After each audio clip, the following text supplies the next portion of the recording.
आइए सुनते हैं एक कहानी, राजा की तस्वीर। एक बार की बात है, किसी राज्य में एक राजा था जिसकी केवल एक टांग और एक आंख थी।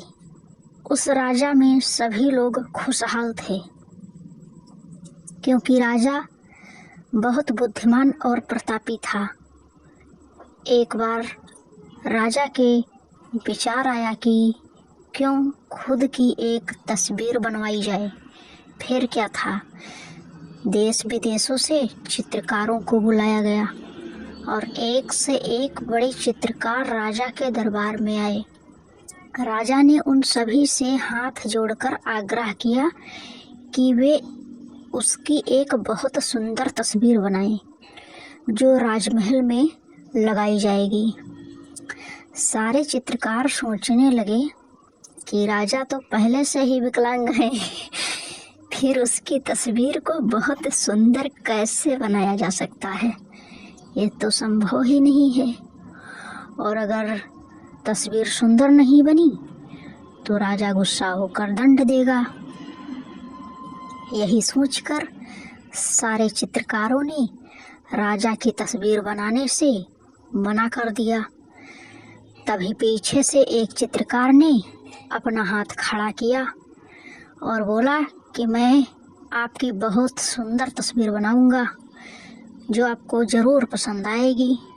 फिर चित्रकार जल्दी से राजा की आज्ञा लेकर तस्वीर बनाने में जुट गया।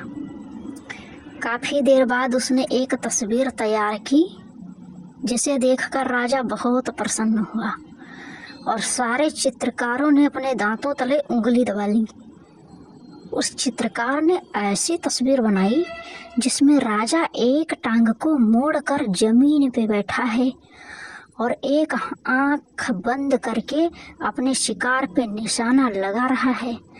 राजा ये देखकर बहुत प्रसन्न हुआ कि उस चित्रकार ने राजा की कमजोरियों को छिपाकर कितनी चतुराई से एक सुंदर तस्वीर बनाई है। राजा ने उसे खूब इनाम दिया। तो मित्रों, क्यों ना हम भी दूसरों की कमियों को छुपाएं, उसे नज़रअंदाज करें और अच्छाइयों पर ध्यान दें। आजकल देखा जाता है कि लोग एक दूसरे की कमियां बहुत जल्दी ढूंढ लेते हैं, चाहे हमें खुद में कितनी भी बुराइयां हों, लेकिन हम हमेशा दूसरों की बुराइयों पर ही ध्यान देते हैं कि अमुक आदमी ऐसा है, वो ऐसा है। सोचिए, अगर हम भी उस चित्रकार की तरह दूसरों की कमियों पर पर्दा डालें, उन्हें नज़रअंदाज करें, तो धीरे धीरे सारी दुनिया बुराइयों से ख़त्म हो जाएगी और रह जाएगी तो सिर्फ अच्छाइयाँ।